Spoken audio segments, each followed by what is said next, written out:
ang mga kwento ng pag-ibig, kwento ng buhay at kwento ng pag-asa dito sa Barangay Love Stories. Love Stories.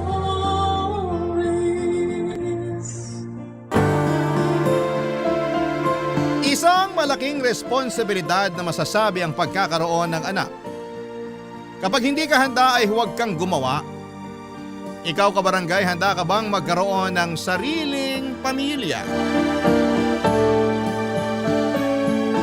Dear Papa Dudut, mapagpalang araw sa inyong lahat. Ako nga pala si Lena, 30 years old at isa sa mga masusugid ninyong tagapakinig sa Spotify ng Barangay Love Stories. Kaya naman na-inspired din po ako magpadala ng kwento sa inyo.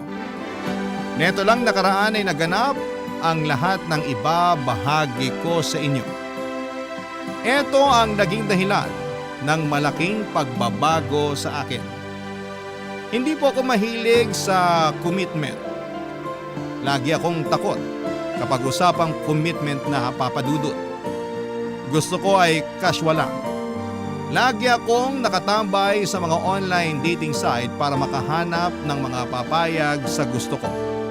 Casual lang. One night stand. Kasama tuwing nalulungkot kapag nag-iisa. Yun lang naman ang hanap ko.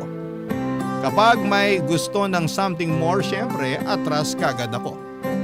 Aminado kong emotionally unavailable akong tao, papadudot. Kaya siguro tinuruan ako ng leksyon ng Diyos. Nakilala ko sa isang online dating site si Jonathan. Mas bata siya sa akin ng 3 taon. Alam niya kung ano ang pinasok niya at hindi naman siya humiling ng kahit na ano. Gusto lang din niya ng laro. Gusto lang din niya ng kasama at laro. Pinayagan ko yun. Unang pagkikita pa lang namin ay may nangyari na kaagad sa amin. Nagkaroon kami ng koneksyon pero sa kama lang. Masaya naman siyang kasama kaya naulit ng ilang beses ang pagkikita namin na lahat ay nauuwi sa pagsisiping. Maganda talaga ang koneksyon namin sa kama. At iyon ang naging dahilan para aksidente niya akong mabuntis. Hindi kami nag-ingat dahil nadala kami ng init ng katawan. Hindi ko yon natanggap kaagad. Hindi naman ako handang maging ina pero nangyari na. Ayaw ko namang ipalaglag dahil para sa akin ay wala namang kasalanan ang nasa sinapupunan ko. Dahil dito papadudot ay kinausap ko si Jonathan tungkol sa ipinagbubuntis ko, papadudot.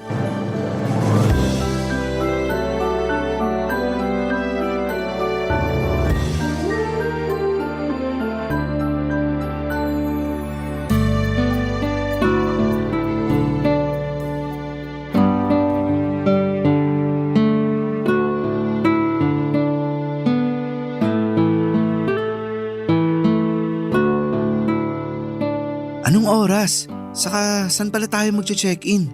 Hindi mo sinabi sa akin sa chat. Mag-usap muna tayo. Sige, order lang ako ng beer natin. Asan ba yung waiter dito? Bawal sa akin ng beer. Orange juice na lang. Kailan pa naging bawal sa'yo ang beer? Ginagawa mo na ng tubig ang alak kapag nagkikita tayo eh. Dati yun, iba na ngayon. Bakit biglaan na ata ang pagbabago mo? Hindi ako ready. Buntis ako. So, hindi na tayo pwedeng mag-check-in? Narinig mo ba sinabi ko? Oo, buntis ka mo. So hindi na tayo pwede mag-ano? Di ba bawal yun kapag may baby na sa tiyan?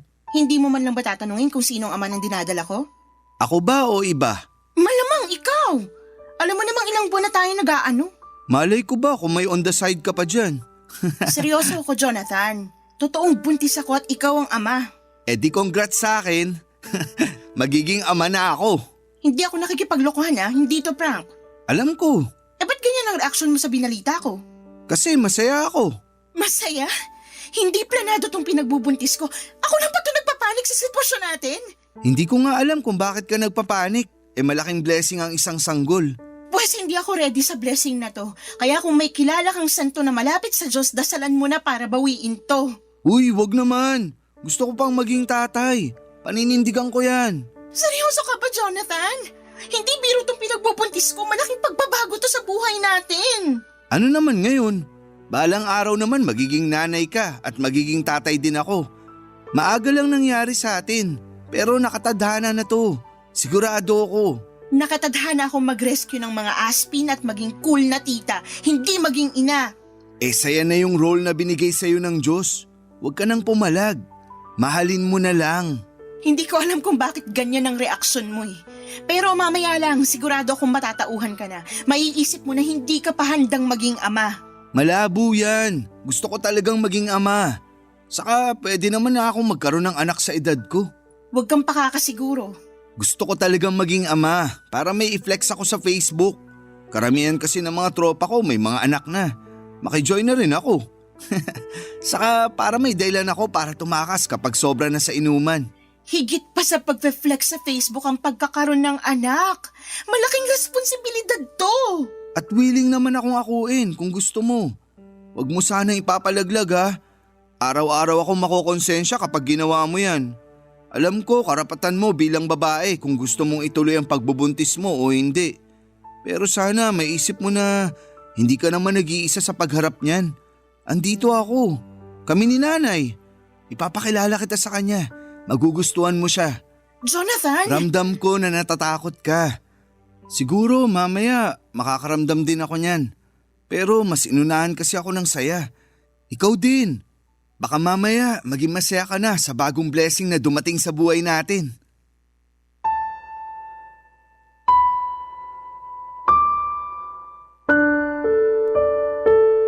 Papadudot na wala na ako ng enerhiya na makipagtalo pa kay Jonathan. Kahit na ilang beses kong pinaramdam sa kanya na hindi biro ang pagkakaroon ng anak. Ayaw pa rin niyang makinig. O ayaw niya lang pakinggan dahil masyado siyang in love sa ideya na magkakaroon na siya ng i-flex sa Facebook. Tinawagan ito ang kanyang nanay para ibalita ang mga nangyari. Mukha namang maayos ang naging usapan nila, Papadudot. Mukhang mabait din ang nanay niya. Pagkatapos noon ay sinabi ni Jonathan na gusto ng nanay niya na tumira muna ako sa kanila habang nagbubuntis ako. Gusto nilang alagaan ako at ang magiging anak ko. Aaminin ko na natouch ako sa mga sinabi ni Jonathan. Yun kasi ang unang beses na may trumato sa akin na parang isang pamilya. Wala kasi akong nakagisnang magulang. Lumaki ako sa tiyahin ko at noong mismong dibo ko ay kinausap na niya ako para umalis na sa bahay niya. Hindi na raw niya ako kayang buhayin pa. Nasa tamang edad naman na raw ako para makapagtrabaho. Umalis ako sa bahay ng tiyahin ko sa mismong 18th birthday ko. Hindi ko alam kung saan ako pupunta noon. Bitbit ko ang 2 malaking bag kung saan ay nakalagay ang mga gamit ko. Pansamantala ay nakitira ako sa best friend ko. Umalis din ako makalipas ang 2 buwan dahil panayang parinig sa akin ng mga magulang niya. Nakahanap ako ng trabaho at nagsumikap. Mula sa pagbe-bed space ay nakakuha na ako ng sarili kong kwarto. Paunti-unti ay umayos ang buhay ko. Ito ang dahilan kung bakit natatakot akong mapalapit at mapamahal sa iba. Natatakot ako na isang araw ay abandonahin din nila ako tulad ng ginawa ng mga magulang at tiyahin ko. Kaya naman malaking pagbabago talaga sa akin at tinanggap ako nila Jonathan at ng kanyang nanay at masarap pala yon sa pakiramdam, Papadudot.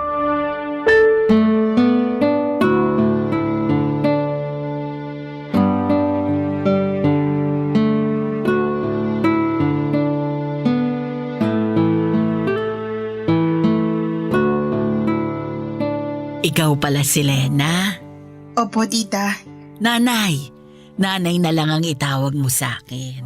Magkakaapo na ako sa inyo, kaya dapat magulang na rin ang trato mo sa akin. Salamat po, nanay. Ayan, 2 na ang anak ko. Ayos lang po ba talaga sa inyo na tumira ako rito? Oo naman. Ako nga tong nangulit kay Jonathan na dito ka tumira. Lalo na nung nalaman ko na umuupa ka lang daw ng kwarto. Tama ba? Opo, yun lang kasi yung kaya ng sahod ko eh. May mga kasama ka ba ron na tenants? Marami po, paupahang mga kwarto talaga yun. Naku, sakto palang kinuha na kita rito. Hindi makakabuti kung napapaligiran ka ng maraming tao. Maniwala ka sa akin. Mabilis ma-stress ang mga buntis. Dito ka na lang talaga. Mas maaalagaan ka pa namin ni Jonathan. Nasan po ba si Jonathan? Hindi kasi siya nagre-reply sa mga chat ko. Pabalik na yon. Pinabili ko lang ng merienda natin at saka ibang kailangan mo. Ay, nakakahiya naman po. May pera naman po ako. Ako na lang pong gagastos sa mga pangangailangan ko. Ay hindi pwede. Hati kayo ni Jonathan. Pag lumabas ang bata, sisiguraduhin ko naman na si Jonathan na ang magtatrabaho para masustentuhan lahat ng pangangailangan ng apo ko. Hindi ko naman po pwedeng iasa sa kanyang lahat eh. Kawawa naman siya. Makakapagtrabaho pa rin naman ako, makakapag-ipon pa para panghanda sa panganganak ko at sa iba pang mga pangangailangan naming mag-ina. Lena, naisip ko lang, paano kaya kung pagkatapos mong manganak huminto ka na sa trabaho? Para naman matutukan mo ang anak mo. Wala ka naman po problemahing bayarin sa upa kasi libre na ang lahat dito para sa'yo. Pero gusto ko pa rin po sanang may trabaho para mas malaki ang maipon namin ni Jonathan para sa anak namin. Iba na talaga ang henerasyon ngayon, ano? Nung panahon kasi namin, kailangang huminto sa pagtatrabaho ang mga nanay para may magbantay sa mga anak. Kaya ko naman pong pagsabayin. Ay naku, sa una lang yan. Pero kapag nahawakan mo na ang anak mo, halos ayaw mo nang bitawan at ayaw mo na ring bumalik sa trabaho. Lagi mong mamimiss. Lagi kang mag-aalala. Marami akong pamangkin na ganyan ang nangyari. Saka ako na po siguro po problemahin kapag nandun na ako. Sa ngayon, gusto ko pa rin pong magtrabaho para may maiabot naman po ako sa inyo kahit papaano. Hindi mo kailangan akong abutan. Ano ka ba? May pinagkakakitaan naman ako. Ipunin mo na lang para sa anak mo. Salamat po, tita. Anong tita? Di ba nanay na ang itatawag mo sa akin? Hindi pa rin po ako sanay. Sanayin mo na. Kasi magtatampo ako sa iyo kapag hindi. Wala po kasi akong tinawag na nanay mula pagkabata. Kaya parang ang hirap sanayin ng dila ako na banggitin ng salitang yan. Nakwento nga sa akin ni Jonathan. Kaya pinilit ko talaga siya na kunin ka rito. Kailangan mong magkaroon ng isang ina para alam mo kung paano maging ina sa magiging anak mo. Salamat po, nanay. O kung may kailangan ka, huwag kang mahihiyang magsabi sa akin. Ituring mo akong isang ina. Salamat po. Nay, Lena, nakabili ako ng merienda. Okay bang paglihian mo tong inihaw na mais at taho? Bakit naman ikaw ang magdedesisyon sa paglilihian ni Lena? Hindi ba pwede yun? Natakam kasi ako nung nakita ko to sa palengke eh. Ikaw ata ang naglilihi eh. Ganyan din ang tatay ni Jonathan dati. Siya ang nauunang maglihi kesa sa akin. Dalin mo na rito yung mais sa taho na yan. Maski ako nadamay sa paglilihi mo, Jonathan. Nagkatawanan at nagkantsawan pa ang mag-ina habang hinahanda ni Jonathan ang merienda namin, Papa Dudut. Napangiti na lamang ako. Ganito pala ang pakiramdam na mapabilang sa totoong pamilya. Tahimik lang ako noon at pinagmamasdan silang dalawa. Ang saya nilang tignan. Hindi ko yon naranasan. Hindi ko man na-experience ang bonding na ganoon pero ramdam ko na masaya yon sa pakiramdam. Kita ko naman sa mga mata nilang dalawa na maganda ang koneksyon nilang mag-ina. Nagkakwentuhan na rin kami tungkol sa pamilya ni Jonathan. Nalaman ko na 10 years old pa lamang si Jonathan nang mamatay ang tatay nito. Isang seaman, malaki naman ang naiwang pera sa kanila. Sapat para masustentuhan ang pag-aaral ni Jonathan hanggang kolehiyo. Pero hindi na rin nakapagtapos ng kolehiyo si Jonathan dahil tinamad na ito. Tinanggap na lamang yon ng nanay niya. Ang nanay niya ay isang retired na guro sa elementarya. Hindi na kasing laki tulad ng dati ang hawak nilang pera, pero sapat lamang ang meron sila para sa simple at komportableng buhay. Si Jonathan naman ay nagtatrabaho bilang ahente ng mga sasakyan. Marami akong nalaman tungkol sa kanilang pamilya. Masaya ako sa mga nalaman ko. Naisip ko na safe ang magiging anak ko sa poder nila. Ramdam ko. Kaya naman ang bilis lang din gumaan ang loob ko sa kanila, Papa Dudut. Sa pagdaan nga ng mga araw ay mas lalong tumitindi ang saya ko. Sa wakas ay nagkaroon na ako ng pamilya. Siguro nga ay totoo ang sinabi ni Jonathan. Malaking blessing ang sanggol sa aking sinapupunan dahil sa pinagbubuntis ko ay na-bless ako ni Lord ng pamilya sa katauhan ni nanay at ni Jonathan. May mahihiling pa ba ako? Parang wala na. Kontento na ako sa piling nila at sa direksyon ng buhay ko. Barangay Love Stories. Barangay Love Stories. Papa Dudut, mabilis lang na lumipas ang mga buwan. Nakapanganak na ako sa wakas at babae ang isinilang ko. Malusog at hindi ako binigyan ng problema habang nagle-labor. Pinangalanan namin siyang Mika. Sinunod ko sa pangalan ng best friend ko. Mula nung isinilang ko si Mika, mas dumoble ang pag-aasikaso ng nanay ni Jonathan sa akin. Tinuro niya sa akin lahat ng kailangan kong malaman sa pag-aalaga ng sanggol. Mas kaya pa nga niyang patahanin ang anak ko kesa sa akin. Sanay na talaga siya at hindi pa rin daw niya nakakalimutan ang pag-aalaga ng sanggol dahil halos lahat ng pamangkin niya ay siya rin ang nag-asikaso. Mahilig kasi sa bata ang nanay ni Jonathan. Nakita ko naman yon kung paano niya mahalin si Mika. Pansamantala nga ay ang nanay ni Jonathan ang katabi ko sa kwarto. Para mabantayan niya si Mika, si Jonathan naman nung lumagpas ng 1 buwan ng baby namin ay nakitulog na rin sa kwarto. Sa sahig siya natutulog, Papa Dudut. Katabi ko pa rin sa kama ang nanay niya. Natatakot kasi ang nanay ni Jonathan na baka maipit nito ang baby namin. Malikot daw kasi si Jonathan matulog. Totoo naman. Ilang beses ko na yung na-experience kahit nung hindi pa ako nabubuntis. Alam na alam talaga ng nanay ni Jonathan kung paano kami alaga ang mag-ina. Habang buhay kong ipagpapasalamat na napunta ako sa kanila. Ang tanging naging problema ko na lamang ay si Jonathan. Napansin ko kasi na after kong manganak ay parang tinamad na siyang mag-alaga ng anak namin. Hindi ko naman siya inuobligang gawin oras-oras ang pag-aalaga.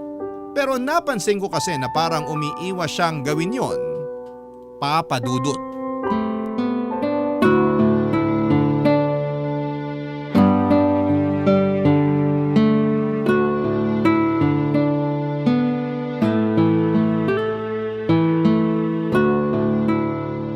Oh, isoli ko na si Baby Mika sa'yo. Kala ko hindi na kayo matatapos mag-selfie. Ayaw kasi niyang umiti. Hindi pa talagang ngingiti yan. Iyak pa lang naman ang alam niyan. Hindi tuloy ako makahanap ng ipopost sa Facebook. Hindi maayos lahat ng kuha naming dalawa. Kahit blurred pa ang kuha mo sa kanya, ilalike pa rin yan sa Facebook. Basta baby, matik na yun. Sige na nga. Bakit nga pala bihis na bihis ka wala ka namang pasok ngayon? Holiday, diba? At long weekend. So bakit nga? Andito ka lang naman sa bahay kung makaporma ka para kang may liligawan sa labas. Selos ka ba? Sabi nila kapag kakapanganak pa lang ng babae, nagiging silosa raw. Totoo ba? Ay nako, alam mong setup natin. Nagsasama tayo para sa bata, wala tayong relasyon. Oo na. Talaga to. Lagi na lang takot sa commitment. Ipaliwanag mo na kaya kung bakit nakaporma ka. Para maganda ang selfie namin ni baby. Oh, tapos na kayo mag-selfie. Magubad ka na. Grabe to. Kakapanganak lang, gusto na agad akong hubaran. Huy, pagalingin mo muna ang tahi mo bago tayo bumira. Ang dumi ng isip mo. Ang ibig ko sabihin, magpalit ka na ng pambahay para komportable ka na at matulungan mo na rin ako sa pagbabantay kay baby. Aalis ako. Saan ka naman pupunta? Out of town, kasama ang mga katrabaho at tropa ko. Ngayon na? Oo, kaya nga ako nakabihis, di ba? Hinihintay ko na lang yung tropa ko magsusundo sa akin. Bakit ngayon mo lang sinabi sa akin? Hindi mo man lang pinaalam. Bakit ako magpapaalam? Wala namang tayo. Diyos! Seryoso ako. Alam mo naman kailangan kita sa pag-aalaga ng baby natin eh. Kaya nyo na yan ni nanay. Hindi nyo nga ako kailangan eh. Pangpasikip lang ako sa bahay. Pero Jonathan, hindi naman pwedeng iasa na lang natin sa nanay mo lahat ng pag-aalaga sa anak natin. Gusto naman niya. Kahit na, responsibilidad natin ang anak natin. 3 araw lang naman ako mawawala. Lunes ng gabi, nandito na ako. May pasalubong pa ako para sa'yo. 3 araw? Long weekend, di ba? Sinusulit lang namin. Minsan lang kasi makapagbakasyon. Marami pa namang long weekend sa kalendaryo. Baka naman pwede magpaska muna ngayon. Nakita mong kapapanganak ko pa lang eh. Hindi pwede. Nakapag-ambag na ako sa tutuluyan namin at sa gas. Susulitin ko na. Eh, bawiin mo na lang yung ambag mo para ipandagdag natin sa pambili ng diapers at vitamins ni baby. Lalong hindi pwede. No refund sa ambag. Kawawa naman mga kasama ko kung kukunin ko yung ambag ko.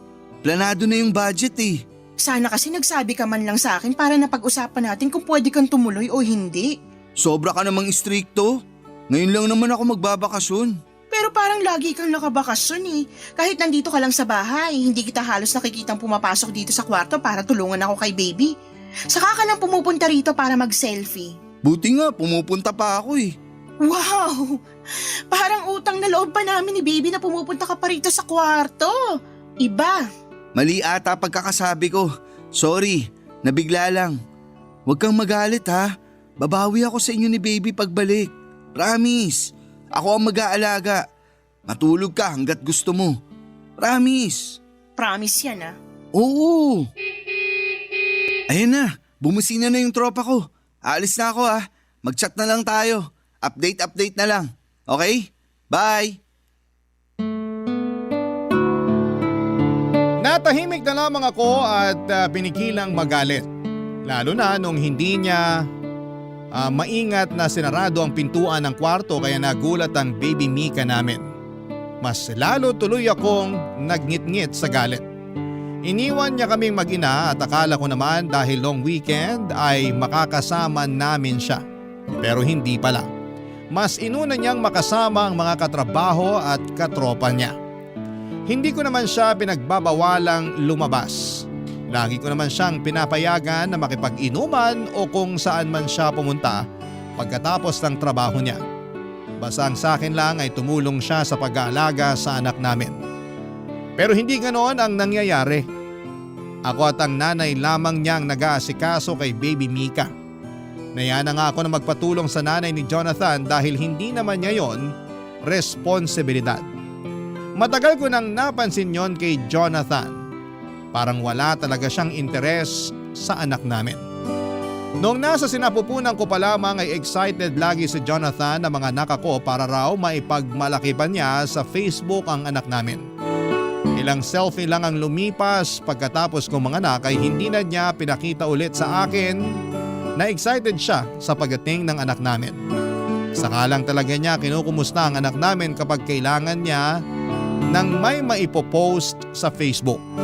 Ang nakakainis pa sa mga caption niya, lagi niyang pinamumukha na isa siyang mabuting ama. Na akala mo ay lagi niyang inaalagaan ang anak namin. Kung alam lang ng friends niya sa Facebook na parang ginagamit lamang niya ang anak namin para may maipost siya at magmukhang dakila papadudot.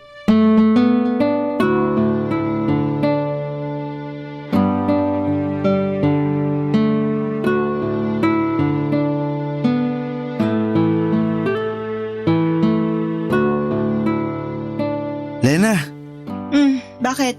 may sasabihin ako. Nakita mo ba yung mga medyas ni baby? Nawawala yung ibang pares eh. Hindi ko alam. Tanong mo na lang si nanay. Siya naman yung naglalaba. Pwedeng ikaw na lang ang magtanong o kaya tulungan mo akong hanapin dito. Baka nandito lang sa cabinet eh at naihalo sa ibang damit. Huwag mo nang pahirapan ang sarili mo. Itanong na lang natin kay nanay. Lagi na lang tayo nagpapatulong at nagtatanong sa nanay mo. Mahiya naman tayo. Ang simple lang nitong paghahanap ng mga pares ng medyas. Kaya na natin to. Tulungan mo ko. Kailangan na ba niya? Sana. Ang init pa kaya? Lamigin ang paan ng anak mo. Hindi mo ba alam? Ngayon ko lang nalaman. Hindi ka naman kasi nagtatanong. Mukhang mauuwi na naman to sa away ah. Ano ba yung sasabihin mo? Ano kasi? May bagong labas na cellphone. Oh, tapos? Gusto ko sanang bumili. Sira na ba yung cellphone mo? Hindi pa naman. Eh di wag ka munang bumili. Hindi practical eh. Tulungan mo na akong hanapin yung mga pares ng medyas ng anak mo bago siya magising. Mas importante to. Mas importante ang cellphone mo kaysa malamigan ng paa ng anak mo? Hindi naman yan ang ibig kong sabihin. Mali lang ako ng nagamit na salita.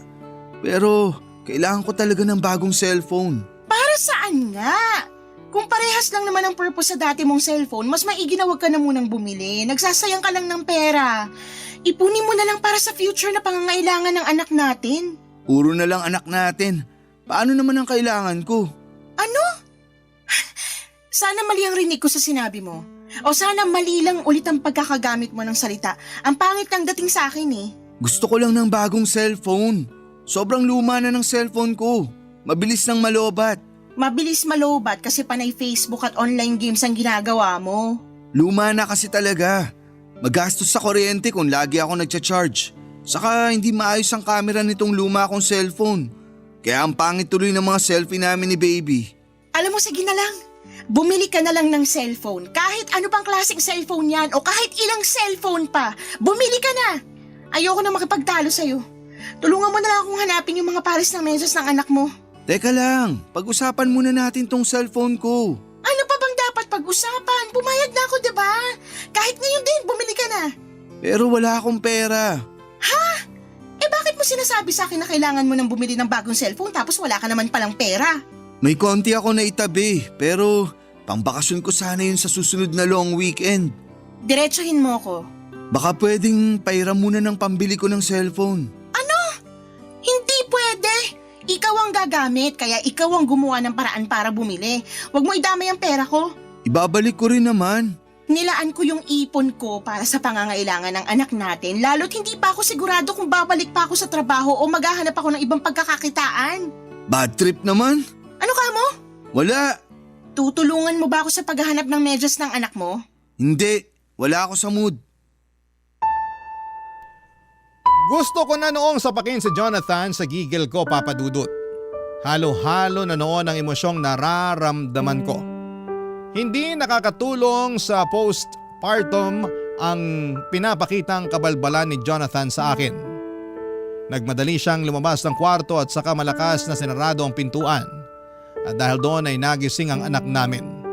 Nahirapan na tuloy akong pabalikin sa pagkakatulog si baby. Hindi ko na rin nagawa ang dapat kong gawin dahil kailangan kong patahanin ang anak namin. Hindi ko na alam ang uunahin ko. Kung ang baby namin o magalit sa inaasal ni Jonathan. Doon ko nakita kung gaano ka-immature si Jonathan. Para siyang bata na hindi binigyan ng pangbili ng candy. Gusto kong magsumbong noon sa nanay niya pero ayoko namang magkaroon sila ng away dahil sa akin. Kaya naman sinubukan kong intindihin pa ang tatay ng anak ko. Kaya lang Papa Dudut, habang tumatagal ay mas lalong lumalala noon ang ipinapakitang asal ni Jonathan sa akin. Hindi na rin siya nagsiselfie kasama si baby. Hindi na rin niya hinahawakan pa ang anak namin. Ni pansinin kapag pumapasok sa kwarto ay hindi niya ginagawa. Lumamig na rin ang pakikitungo niya sa akin.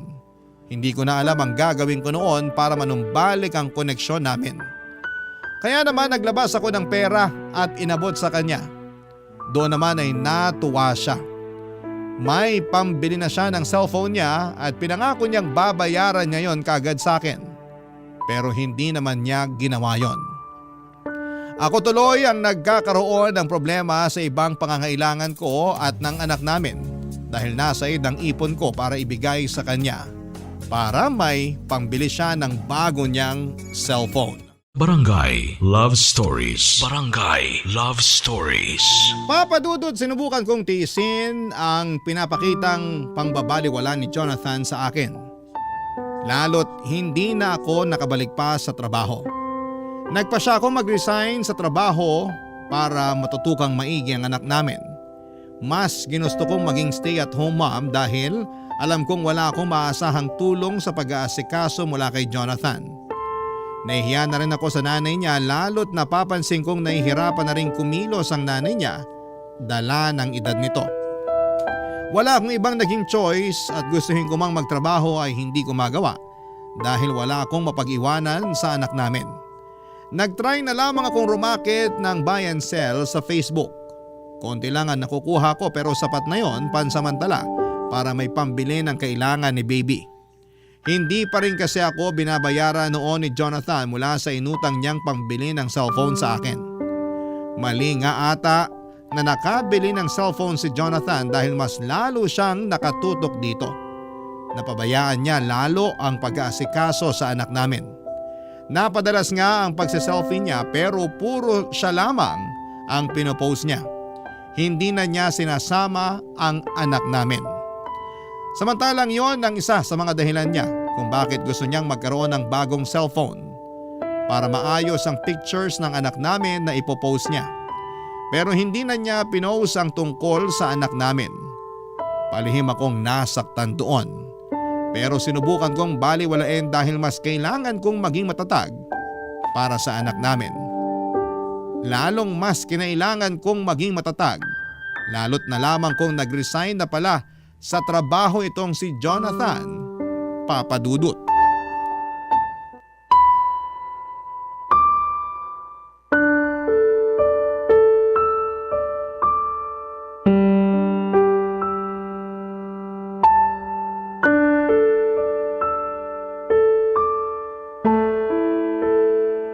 Nag-resign ka sa trabaho?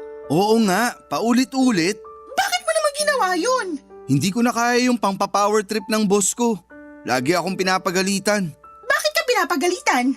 Kasi may mga palpak ako sa trabaho. Pero kailangan bang pagalitan? Pwede namang kausapin na lang. Para naman siyang isip bata. Lagi na lang mainit ang ulo niya sa akin kapag nagkakamali ako. Kahit sinong boss naman siguro magagalit kapag may palpak na ginagawang mga empleyado niya. Pero walang personalan. Parte yun ang trabaho niya. Sigurado namang lilipas din yun. Gusto ka lang niyang matuto. Di ko naman kailangan ng advice mo. Pinapaliwanag ko lang sa'yo. Grabe ka naman, Jonathan. Nag-resign ka pa talaga kung kailan naman wala rin akong trabaho. Ikaw din naman nag-resign ah. Pinagalitan ba kita? Nag-resign ako para may mag-alaga sa anak natin. Baka nirarason mo lang yan kasi ayaw mo na magtrabaho. Andiyan naman si nanay na mag-aalaga ng baby natin. Bakit di mo na lang siya gamitin? Kasi nakakahiya na iaasa sa nanay mo yung responsibilidad natin kay baby Mika. Hindi naman siya nagre-reklamo. Ikaw lang tong gumagawa ng issue. Hihintayin pa ba natin na magreklamo siya? Jonathan naman. Sana pinag-isipan mo munang mabuti bago ka nag-resign. Saan tayo kukuha ng panggasto sa anak natin? Mukha namang may ipon ka pa, no? Doon muna. Wala na akong ipon. Di ba binigay ko sa'yo para pangbili ng cellphone mo? Bakit parang naniningil ka na ha? Wala pa akong pambayad. Kita mong kaka-resign ko lang sa trabaho. Hindi ko na inaasahan na magbabayad ka. Kasi kung gusto mo talaga magbayad, sana dati pa. Kung alam ko lang na isusumbat mo sa akin yung pinautang mo, sana hindi ka na lang nagpairam. Sana nga hindi na lang eh. Para may pera pa ako para sa mga kailangan ng anak natin. Ngayon, wala na. Wala na yung ipon ko. Pareho pa tayong walang trabaho. Paano na to? Meron pang pera si nanay. Iaasa na naman natin sa kanya. Apo naman niya yan. Gagastusan niya yan. Grabe ka. Huwag na tayong magtalo. Nangyari na eh. Pakiusap maghanap ka na agad ng trabaho. Kailangan natin ng pera ngayon. Pahinga muna ako sa trabaho. Dito muna ako sa bahay. Jonathan! Huwag mo naman sana akong pilitin na magtrabaho kung hindi pa ako ready. Nasak din ako sa pagkaka-resign ko sa trabaho. Bigyan mo ako ng time na makamove on. Hindi tayo hihintayin ng mga bayarin, Jonathan. Tayo mag-a-adjust sa mga gastusin, tandaan mo yan. Hindi kasi ganun kadaling maganap ng trabaho. Ayun naman pala eh. Sana yan ang naisip mo bago ka nag-resign. Wala eh. Nangyari na. Maliligo lang ako saglit. Pwede bang ikaw na muna magpalit ng diaper ni baby? Kailangan ko mag-relax sa banyo. Nasa sala lang si nanay. Teka, tatawagin ko. Subukan mo namang palitan ng diaper ng anak mo kahit minsan. Trabaho kasi yan ng mga babae. Wow, Jonathan! Trabaho mong asikasuhin ang sarili mong anak. Hindi nga ako marunong dyan. Ikaw na lang. Tuturuan kita para alam mo na sa susunod. May pinapabili pala si nanay sa akin. Teka, uunahin ko muna yon. Nagmamadaling lumabas ng kwarto si Jonathan Papadudut. Hindi ko na naihabol sa kanya ang huli kong sasabihin sana. Napailing na lamang ako at alam kong nagsisinungaling siya. Naiiyak na ako noon habang pinapalitan ang diaper ng anak namin. Hindi ako makapaniwala na merong ganong klaseng ama, Papa Dudut. Halo-halo na ang nararamdaman ko. Stress, galit at lungkot. Wala man lang akong maramdamang saya. Pagkapalit ko ng diaper ni baby ay pumunta ako ng sala para ipakiusap muna sa nanay ni Jonathan na bantayan muna ang anak namin para makaligo na ako. Pasimple kong tinanong kung nasaan si Jonathan. Nagtaka rin ang nanay niya dahil hindi raw niya alam kung saan siya nagpunta. Nakumpirma ko tuloy na nagsinungaling siya para makaiwas na magpalit ng diaper ni baby. Nalaman ko rin na tumambay pala siya sa isang computer shop na binabantayan ng isa niyang kaibigan. Pagkatapos noon ay nag-inuman pa sila. Sa pagdaan pa ng mga araw ay hindi ko pa rin nakumbinsi si Jonathan na magtrabaho. Nakatambay lang siya madalas sa computer shop at umuuwi na lamang sa gabi para kumain at matulog. Hindi ko magawang magreklamo sa nanay niya dahil iniisip ko na sino bang kakampihan sa aming dalawa. Hindi naman ako ang kadugo. Napadalas na rin ang away namin dahil doon at lalong kinausap niya ang nanay niya para bigyan kami ng pera na pangbili ng kailangan ng baby namin. Nahiya akong tumanggap ng pera sa nanay niya kahit nanay na niya mismo ang nag-aabot sa akin. Alam kong darating ang panahon na kailangan na ring maghigpit ng nanay niya dahil may pangangailangan din siya na kailangang pagkagastosan. Kaya naman sinubukan ko maghanap ng trabaho. Bahala na. Kung pwedeng isama ko na lamang sa magiging trabaho ko ang anak ko ay gagawin ko, Papa Dudut.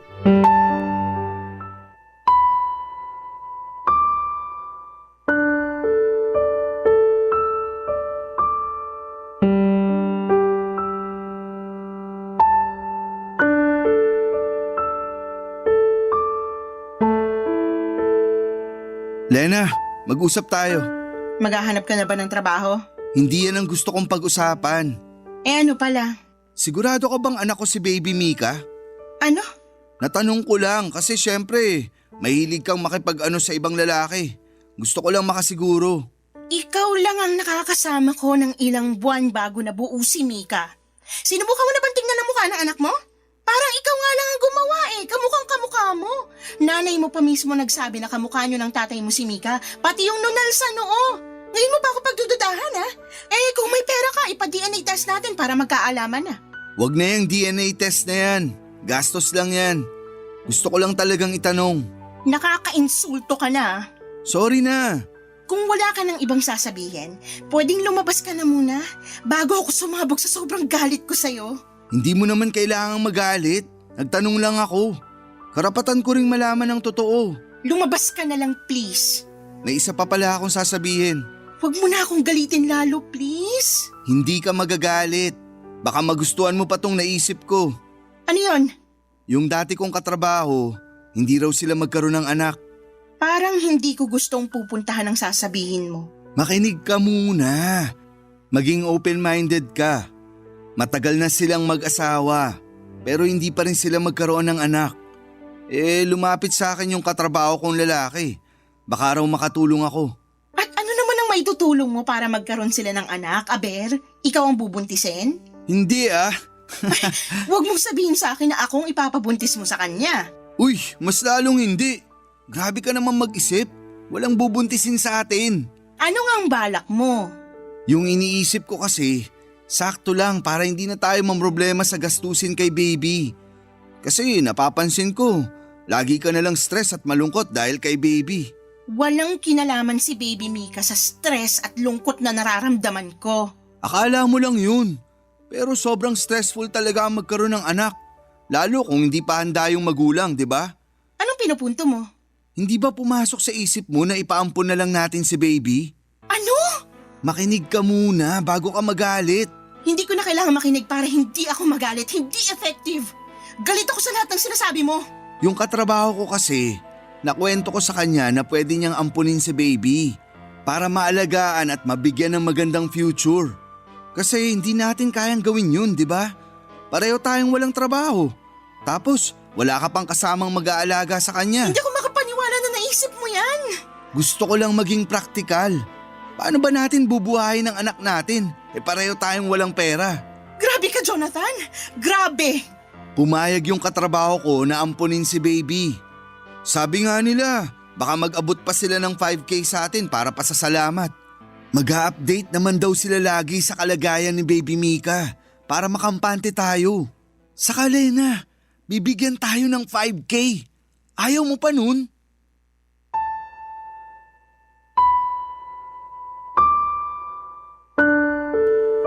Blanco ang mukha ko noon habang nagsasalita si Jonathan. Hindi ko na magawa pang magalit. Napagod na ako. Hindi ko na rin siya inimik noon. Panay pa rin ang salita ni Jonathan at sinabi ko sa kanya na pag-iisipan ko at kung pwedeng lumabas muna siya ng kwarto. Sumunod naman siya. Sabi niya ay iidlip lang daw siya sa kwarto ng kanyang nanay at gigisingin ko na lamang daw siya kapag nakapag-decide na akong ipamigay ang baby namin. Pagkalabas ni Jonathan ng kwarto ay nilabas ko ang mga bag namin ni baby at nag-impake. Hindi ko na kayang magtiis. Nagkataon pang wala ang nanay niya kaya madali akong nakatakas. Mabilis akong natapos at may konti pa akong natirang pera mula sa inabot sa akin ng kanyang nanay. Nakiusap ako sa dati kong katrabaho na kung pwedeng makituloy muna kahit na ilang araw at pumayag naman. Kaya mas lalo akong ginanahan na umalis dahil merong tutulong sa akin. Nang mailagay ko na sa taxi lahat ng gamit namin ni baby ay dahan-dahan akong pumasok sa kwarto para kunin ang cellphone ni Jonathan. Tulog pa siya. Malalim pa ang tulog at tinanggal ko ang SIM card niya at saka nireset ang cellphone at saka yon kinuha. Doon ako nagmadaling umalis nang walang paalam sa kanya. Pero nag-iwan ako ng sulat para sa nanay niya. Nagpasalamat ako sa lahat ng tinulong niya sa akin at sinabi ko lahat ng sama ng loob ko sa kanyang anak. Ang sulat na yon ay nagawa ko matagal na at hindi ko alam kung kailan ko yon maiaabot sa kanya. At dumana nga ang araw na pwede ko nang ipabasa sa kanya ang sulat na yon. Dinikit ko yon sa ref at pagkatapos noon ay lumabas na kami ni Baby Mika ng bahay at saka sumakay na sa taxi. Binenta ko ang cellphone ni Jonathan para may pera akong dagdag sa pagsisimula ko. Mabuti na lamang at nabenta ko kaagad sa dating katrabaho ko. Ginamit ko ang perang yon para makapagsimula ng maliit na negosyo. Unti-unti ay lumakas ang negosyong yon at nakatayo na akong muli sa sarili kong mga paa. Tinulungan ako ng Diyos na makabangon. Mabilis ang pagbangon ko dahil nakita ng Diyos na nahihirapan ako. Sa ngayon, papadudot ay masaya akong umuupa ng isang maliit na apartment at hawak ko ang sarili kong oras dahil sa pinili kong negosyo. Wala na rin po akong balita pa kina Jonathan at mas minabuti kong huwag nang makibalita pa dahil isa na siyang nakasaradong kabanata sa buhay ko.